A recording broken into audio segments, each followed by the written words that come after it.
Okay, so what are we going to try and do today? Today we're going to try and put a triangle in that little window we've made, make it do something. I've added a little bit of information here about a few websites that I used. Well, as I'm trying, because I'm still trying to learn C++, I by no means know half what I should know. Now, these websites really are fantastic. This one, this W3 School, this does really easy bits, so as you can see really quickly how something works, and you can even run them on here, so you can actually run it and see the code and what it's supposed to output. Another one that I found incredibly useful is this chap here, the Churno. He's got loads of he's got a really good C++ one and a really good OpenGL one. The only trouble with him is he goes so fast, and if you're a little bit old and slow like I am, it's not the you have to keep pausing the videos to keep up with him, but he's really good at it. This one, this is a really good site, especially if you're interested in OpenGL, which I am. That's the only reason I'm trying to teach myself C++, is because I want to be able to do what these people do, putting this 3D stuff together. And also another one that I found really useful was this one here, which is basically this gives you all the different GL calls you can make, and it gives you a fairly good description. I mean, some of it goes right over your head if when you're a beginner, etc. But anyhow, I thought I'd share those with you. They're there. I've marked them up if anybody's interested. And anyhow, let's get on and crack on and see if we can't get something to work. One of the first things I'm going to do is I'm just going to do let's do trace, because it's a pretty colour, and we're going to do pretty much that there, and that will give us will that give us our GL version? I think that will. Actually, we might have to put std etc in front of that, std string in front of that. I'm not sure that will just print out like that's been offered, but I could be wrong. Oh, there we go. Yeah, no, we didn't think it would. We need to put that, oh, click that wrong. We need to put that in there. We need to have that as this is me, I don't know how to use my own things. String, and then we can go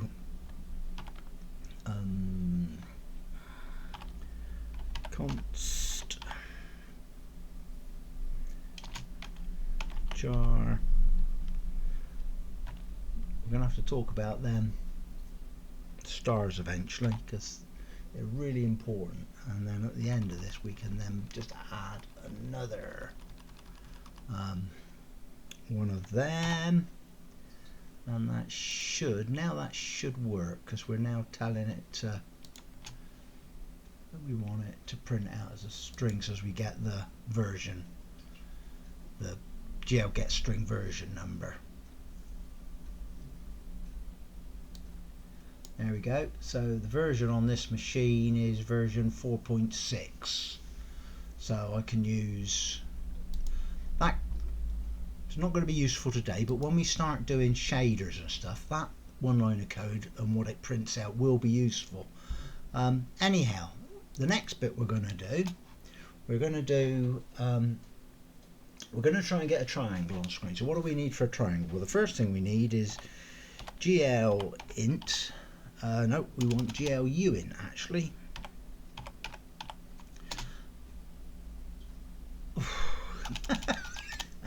I will get there in a minute. GLU in, and we're going to want VAO, and we're going to want VBO. Right, we need those, and then below that we're going to do our first array. So what we need to do now is we need to set up the vertices for our triangle. So float vertices,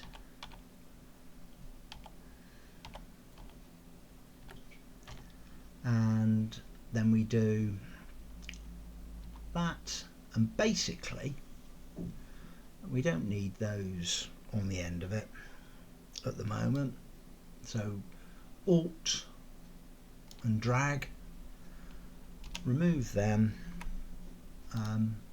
We need to remove that last one of those. Now what this is doing here, this is setting the actually, if I show you in a picture that I did, here's one I made earlier.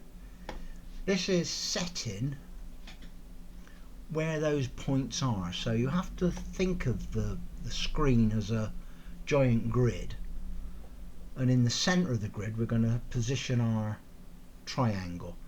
So this is the 0 line on both ways, so it's 0 that way and 0 that way. This is the way I look at it.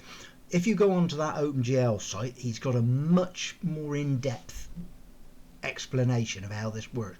But the way I see it, it's minus 0.5 means you're below the line 0.5, and you're this way 0.5.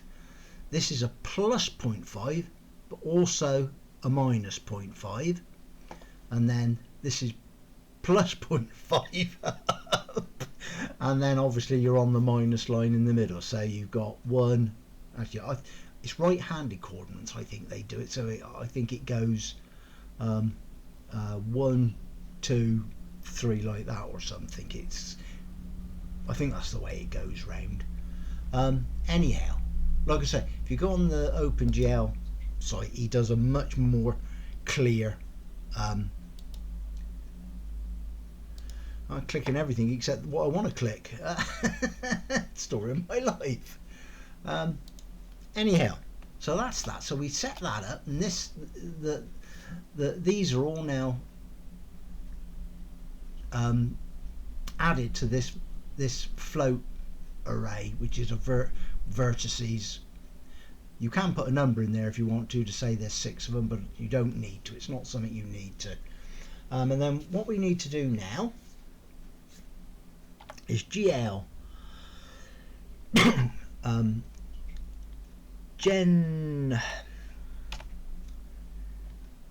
this is going to take forever, by the way, unless the thing actually offers me some help, which it did.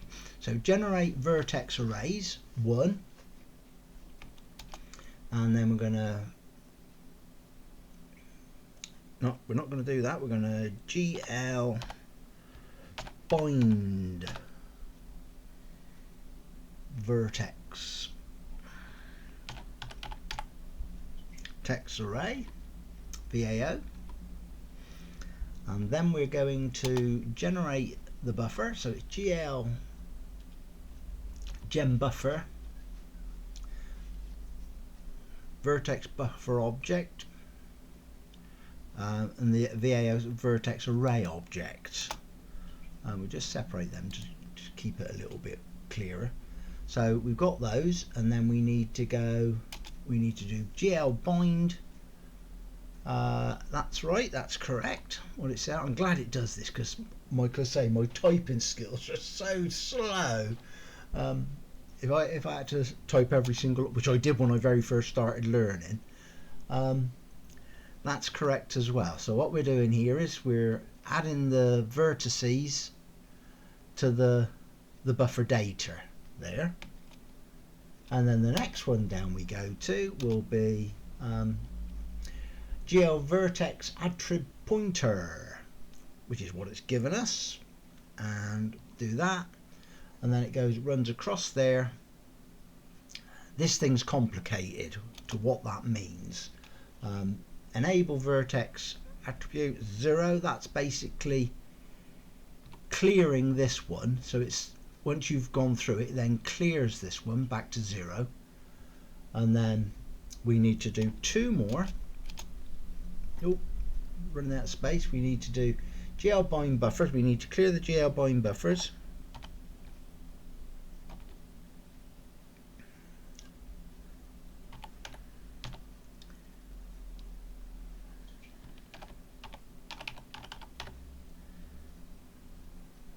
Oh, there's no S on it, bind buffer.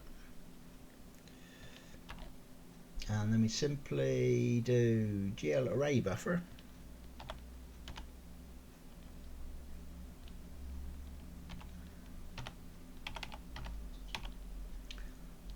And we set that to 0 as well. So that's where that's going with that. So we set that one to 0 as well. And then last but not least, we need to do GL bind vertex array. Clear that one as well. Oh no.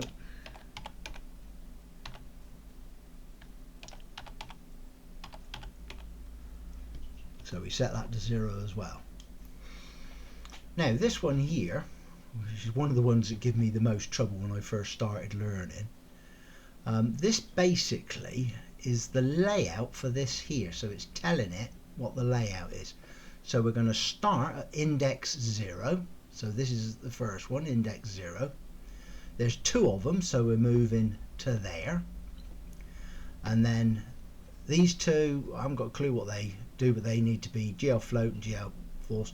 And then the next one is what they call the stride, which later on makes sense, because later on we'll have normals and colors. So you then have to set the stride so as it knows where it's going to start at the next iteration of it, sort of thing. So this took me a lot of time to get my head round how that actually works. And again, on that OpenGL website, he gives a much better description of how that works, which is a good thing, because I don't know how to say it works.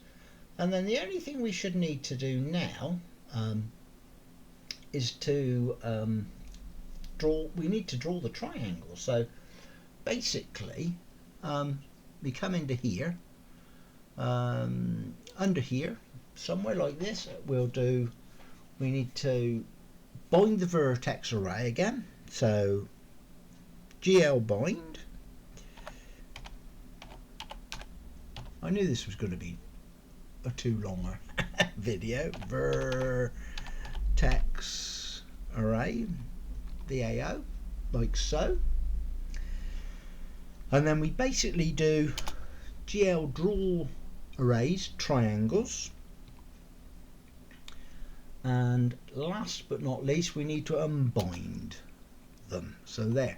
Now, this GL draw arrays, if we go back quickly to this website, GL draw arrays, this is where it will tell you on here what this is actually doing. This is what makes this website so useful. So GL triangles, which is the one we're using today, and these are all the other ones you can use with it as well. And it gives you a really good description of what's basically happening there. So the idea is, this is tells it it's going to do triangles. We're going to start the index at 0, which again is that there, and we're going to do 3 vertices, 1, 2, 3. Theoretically, if I haven't typed something up wrong there, we should be able to draw a white triangle in the middle of the screen, or get an error message, which is usually what happens when I code. But not today. Today we've actually got a white triangle in the middle of the screen. How about that? I'm impressed, even nobody else is. Now, if we want to make this triangle fill the whole screen up, all we've basically got to do is come back into here and change all of these. Instead of it being 0.5, it'll be 1.0, 1.0, 1.0, 1.0, 1.0. That'll give you a triangle that'll fill the whole screen up. It's something to try. It just makes it a bit more interesting. and then the next thing we can do is we can make it into a plane object, like a square, by adding a few more bits and indices in with it as well. Anyhow, I think I've waffled on long enough. I hope that's been interesting.